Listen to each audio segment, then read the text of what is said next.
Hello everyone and welcome back to another AFL Fantasy Fanatics video on the channel. Round 14 is done. The third bye week is finished and another tricky week for me. So 1997, which wasn't too bad the year before I was born actually. There you go. But round rank of 18,783 and dropped down 234 spots. And I guess dropping rank when I'm this badly ranked is it's saying a lot. Unfortunately, I thought I was on for a good week. I thought I was going to rise in the ranks again, but not to be. I don't know if I'll rise up ranks round 15 just because everyone's going to be quite strong, but then hopefully round 16. But yeah, it's again, I've just made no ground. This was hopefully the time where I was hoping to make ground up during the buys, but it sort of seems like I'm in a bit of quicksand at the moment. It feels like I'm trying to get out, but I sort of just keep sinking or not really getting out. I'm just sort of stuck in the same spot, just really stuck in the mud at the moment, unfortunately. But we move on to next week anyway. We had plenty of good scores, though, which was good, but a couple of duds really held us down. But we'll go plus and minus 3. Plus has got to go to Zach Johnson. 104, especially after my minus 3, who I'll chat about in a sec, went poorly on Thursday night. The way Zach Johnson going and getting a 104 on debut form, because I brought him in this week as my rookie downgrade, was fantastic. Didn't expect him to be counting. I thought him, Hardiman, Clark, and Finner, some were going to be in bottom 4, but turns out Zach Johnson was in my best 18, so it was fantastic. He was great, tonned up. He's now going to make really, really good cash, which is obviously handy for I've been low on team value all year, and make a lot of cash. Nearly made 100k this week. 94k he made, or 95k, sorry, he made this week, and he's going to make a lot more really low break even heading forward. But minus 3 has to go to Bont. 50 points. On Thursday night, paying over $1 million for him. Second time this year I've paid up for someone, and it's gone completely the wrong way. I paid up for Nick Dacos earlier in the year, scored a 67. First game I got him then an 88, and then he got going a little bit after that. And Bont, I got him last week, 91. The week after I got 50. So I don't know why I keep paying up for some people, thinking that they're going to turn it around, and then Bont goes and puts up a couple of duds. So he's dropped a fair bit in price, unfortunately, now. But it is what it is. But let's go through the other players. Connor Rozee, Nasai Wang, and Max Hunt's going to put all in the same basket. And I'll even put Harry Sheesley there because he's in the midfield. The defender guys just keep smashing it. Connor Rozee got tagged by Langdon / Sparrow / Chandler. Like, they're all aware of him, but wasn't really a hard tap. They tried to go with him. He was fantastic. 117 again. Keeps smashing it. He's very close to being the D1 if he isn't already. Whitfield's probably right up there along with Nasai, but Nasai as well, another 128, smashing it again. Was poor against the Dogs there in the year, but completely dominated on the other night and played full-time half-back, which is where I want to see him. That's where he plays best footy. Actually, no. So in the third quarter, he went up and played as like a half-forward guy that went up to some stoppages, which I don't know why. He doesn't play well there. He's a half-back. He's one of the best half-back flangers in the league. Keep him at half-back. So he was fantastic as well. And Max Holmes, just since I've had him, he got an 83 the first week I got him, but other than that, he's been smashing it every week since. Back-to-back scores of 130 plus. He's gone up a heap in money as well. I got him for the 83, but then he's gone 117, 108, 146, 131. So he's been great. Even that 108 against West Coast, I think he had a quiet last quarter there, so that could have been even bigger. But he's been fantastic. Very, very good pick, and I'm glad I brought him in. Kai McKercher, 85. That's okay. Obviously, I was hoping for a tiny bit more, but it was a little bit wet. No surprise. And he did score 79 points in the first, third, and fourth quarter combined. Second quarter, he had 6 points. Just didn't get anywhere near it. It's got stuck on the bench as well in that quarter. But he had more kick-ins than Caleb Daniel this week, which is good. I think he's going to be fine moving forward. So I'm glad I've got him in. I think he's going to make some cash, but also put up some scores. So I'm happy I've got him in the team. Riley Hardiman, he was a failed pick, unfortunately. I went him last week. I heard the rumours of Colby. I probably should have adjusted then and gone Zach Johnson, because then if I went Zach Johnson, I would have got McCarthy this week. So sort of works a little bit like that. I would have got another rookie this week instead of Johnson, and would have had both. But yeah, Hardiman, he went up 2K this week. He made 28 last week, so he's made 30K for me. That's been a failed pick, but I'll trade him out likely this week. His break-even's now up to 58. It's got Carlton. Him down makes a lot of sense to get me some cash, so he'll go. Angus Clark with the 40. Don't know why he was playing as a key defender at times on Jeremy Cameron. Makes no sense. He played so good on a wing in his first game, and obviously with their injuries and stuff, but still playing in defence, I don't really get a huge amount. He's making cash right, but his break-even's now 31. He reminds me a little bit of a Marias, where had that big first game, or Marias had a sub-game first, but then that big game, and then slowed down after that, and that cash gen really slowed down. So he's at 429. He's got a break-even of 31. Not going to make a huge amount, but keep him for one more week. Downgrade him next week to, I think, him to McCarthy is like a locked-in trade, right? Like, the only thing I might do is it's pretty much might come down to, do I trade Foss or do I trade Clark? Like, I might trade Clark over Foss because maybe Finn O'Sullivan is going to make more money, right? So Foss has got Carlton. Angus Clark's got Freo. I'll have to trade one of them this week, probably just to get the upgrade or the trades I want. Maybe not, but if I do trade one, I have that decision to make between the two. Hasty, obviously, Bussy and both not playing. It'd be good if one of them played and they can make a tiny bit of cash there. Jordan Dawson, 97. It's okay, but he's slowed down a little bit the last few weeks. The matchups have been tough, right, last few weeks, but he went back-to-back 130s, but last 3 weeks he's gone 86, 109, 97. Obviously, Sydney, Brisbane, Hawthorn aren't great, but Richmond post-bye, if you don't have Jordan Dawson, this is almost the cheapest you're going to get him, right? He's hovered. He hasn't gone below 1.08 million. No, sorry, he hasn't gone below 1.07 million all season. He's just been expensive. I don't think he's going to drop down to where you can get him. So he would be the number one target in round 16 if you don't have him. He's just a must-have. He's the clear number one mid, I think, for the remainder of the year as well. I think Jai Caldwell, really. I'm pretty high on Jai Caldwell. I want Jai Caldwell on my team as soon as I can. But yeah, Jordan Dawson, you're going to need him. At 97 was a little bit unders. Bont, we've obviously talked about, really poor. He obviously went down a whole bunch in money. He went down 61k, but I'm hoping that this week against Richmond is the bounce back. This is where we need to go big. His break-even's 149. He could hit that this week against Richmond, so hopefully he can have a big game and a response. We have seen players in the past have a really bad game and they come out and they go absolutely massive. I think last year when Bont went 53 against the Bombers, I think he went like a 149 against Geelong the following week in gather round. So if he can do something like that this week, that would be very, very handy. Harry Shee's at 131, I mentioned him before, but he keeps smashing it. I should not really keep smashing it, but he obviously had a couple of leaner weeks, but 119 and then 131. His last 2 weeks have been really, really good. He's playing more of that midfield role. He only had 4 CBAs, but if you watch the game on Saturday night, he started half forward, but came immediately up as that fourth midfielder, and then floated around, went to half back as he always does. He's doing what he did in the back half of last year, and he still averaged pretty well in that role. So I think if you don't have him, I think he's still a good target. And if you've got him, he's definitely not a trade if you're even still thinking about it. Andrew Brayshaw, 136. Keeps smashing it as well. He's the number 2 averaging midfielder for the year, 107.2. I actually had pre-season Brayshaw as the number 1 mid and then Jordan Dawson number 2. So I've just had them the other way around, but they both done pretty much what I expect them to do and go really well. Brayshaw averaging 107.2 for the year. Going along very nicely, and he's got another good matchup against the Bombers this week, so should have another good score.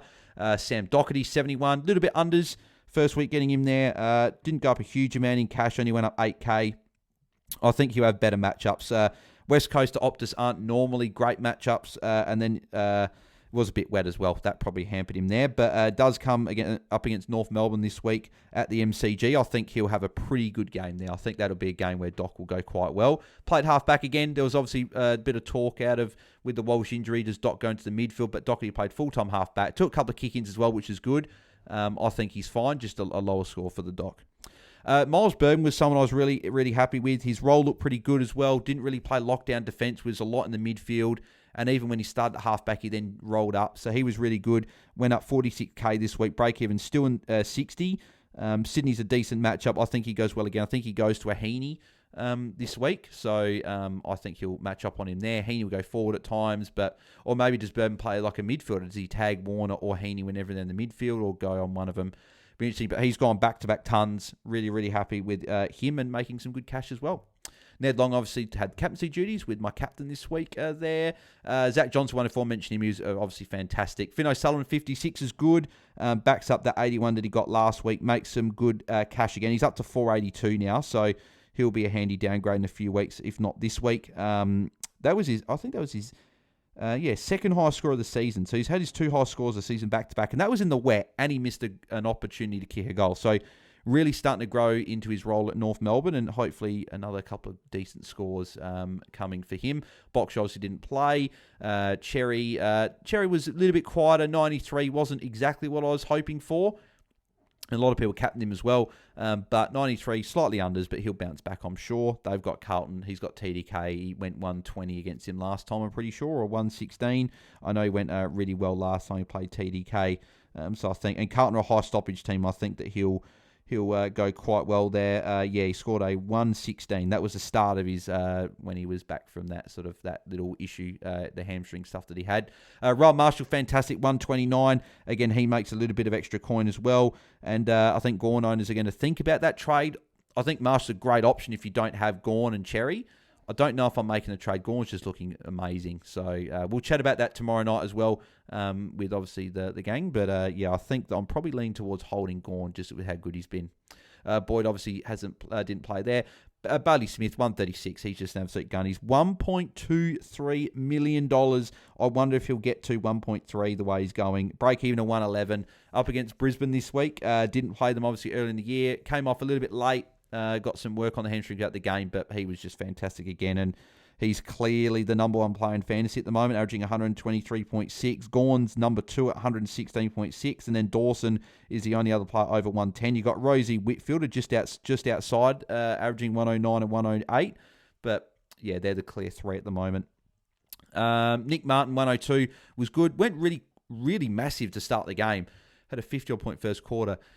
Then went really quiet for probably the next couple of quarters. Only had about probably 30 points or something like that. But then last sort of quarter, he went quite well. Got to that 102 in the end. So turned up. He got tagged by O'Connor, it looked like, for a bit of the game. So he'll be obviously good moving forward. Freo, I think this week's a good matchup for him. I think he goes well. Chris Petrarca, 81. Looking good for 3 quarters. He got Bergman throughout the game. So it was getting tagged by him. Thought he was on for a bigger score there, 72 at 3-quarter time, but then only got to 81. Quiet last quarter, but he's got the bye this week. I'm strongly advising people to hold. He's got a great run post his bye. Some really good matchups there, which I think he can actually go quite well. I know it hasn't been great last 6 weeks, but he goes Gold Coast, Adelaide, North Melbourne, Carlton, St Kilda, West Coast. That's a really nice run, so I think he's a definite hold. Isaac Rankin, obviously poor score again, 81, but then again, as a forward, it's not awful. He obviously hasn't turned up in his last 6. A lot of people are going to be trading this week. I'm probably leaning towards holding. He's got Richmond, then Melbourne post-bye, then Western Bulldogs and Gold Coast. So it's a decent month post-bye for him. I'm looking at holding, but I think for some people will be looking at trading just with him being a bit frustrating.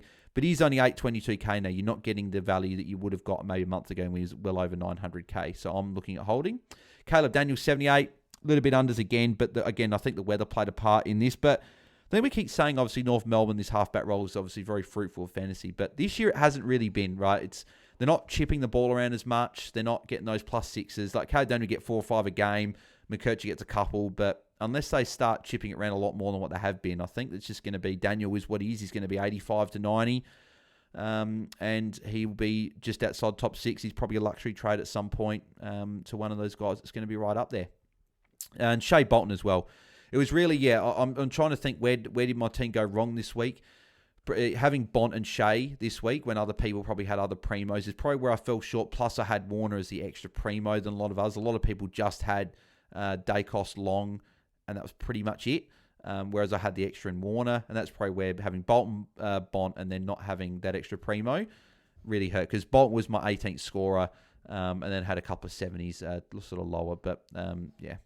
And then Lyman obviously was a starting sub. I didn't expect him to be the starting sub, and he was. So that his cash gen has been really killed. Only went up 12k this week. He's got a break even of 43. He's someone that I realistically could trade this week as well. But obviously, the lack of forward rookies, I'm probably not sure if I'm going to trade him out, but we'll see. And obviously, Dacos on bye, but good to get him back this week. But he will have Windy, I think, as a tag. So maybe not a great score coming for Nick. But yeah, that's the team. Overall went all right, like some really good scores, but also some dud scores that really held us back from going up. Again, if I had McCarthy over Hardiman, for example, I could have gone, as I said, Johnson went forward to Hardiman, would have got an extra 60 points or 50 points, and that maybe I would have rose up in rank. But yeah, hopefully we can start making some inroads in some ranks. I'd like to try and get an okay rank by the end of the year, but I'm sort of thinking I might not be able to improve much, but hopefully we just get a big week at some point soon and we can really move up the ranks. In terms of my early trades, Hardiman will go to a forward rookie. At this stage, be like a Will Hayes or Archer May. Not sure who I'm going to go. Maybe I'll go Archer May just to save the cash, but one of those two guys will come in. And then it just depends what I'm going to do with the other two trades. So I'm tossing up, do I go like a Boxall down to a rookie and then Foss up to a Mills and get my final rookie off field? But then I've still got, I've got McKercher, I've got Birdman, I've got Doherty, I've got Ned Long. I'll have then a Mills. There's a lot of those guys that aren't top in the line. So it's like, is it just better to get last rookie off and do that? Or, because I'm getting McCarthy the week after, is it better to just loop between Johnson and McCarthy at that last spot and then maybe go like Hardiman down and then maybe go a couple of these guys that I'm not, like maybe a Bolton, go him up to a midfield premium like a Butters and then maybe do another maybe trade like that. That's a few options. But I've got to play around with trades. Lockout lift a bit later to... when I'm recording this. So, yeah, we'll have a look at that. But, yeah, let me know in the comments below, guys, how you guys went in round 14. Let me know your score, your round rank, over a rank, and then your plus and minus threes. Be interesting to see how you guys went this week. Hopefully you guys had a big week. Yeah, obviously we'll be back tomorrow night for our usual Q&A. So if you've got questions, head over there and you can ask them tomorrow night. But if you want a guaranteed answer in the meantime or a team review ahead of round 15, then head over to our Patreon, patreon.com/AFL Fantasy Fanatics. Every Patreon member gets a team review every week through the Ask Me on Q service, which Patreon members get that service for free throughout the season. Then you can also, there's exclusive Q&As every Wednesdays for every Wednesday night, for the Patreons. Other content being there as well. And if you just want to help support us a little bit extra, you can head to our Patreon. A link is in the description of the video. Or if you just want to ask a question or get a team review just once off, then you can head over to Ask Me on Q. For all the details, link is in the description, or Ask Me on Q, spelled qu.com/AFL Fantasy Fanatics. But yeah, if you enjoyed the video, make sure you smash a big thumbs up on the video. That would be very much appreciated. And we are 50 subscribers away from 4,000. So we're getting close. We're nearly there. If you haven't subscribed yet, make sure you do. 4K is our big goal, and hopefully we can hit that before the end of the season, which would be absolutely fantastic. But you guys have been smashing it this year. Appreciate everyone that continues to tune in, or anyone that has just tuned in even once throughout the season. It's been very, very much appreciated. But thank you, everyone, for tuning in. Yeah, we'll catch you guys tomorrow night for our Q&A. So thank you, everyone. Have a good night. See ya.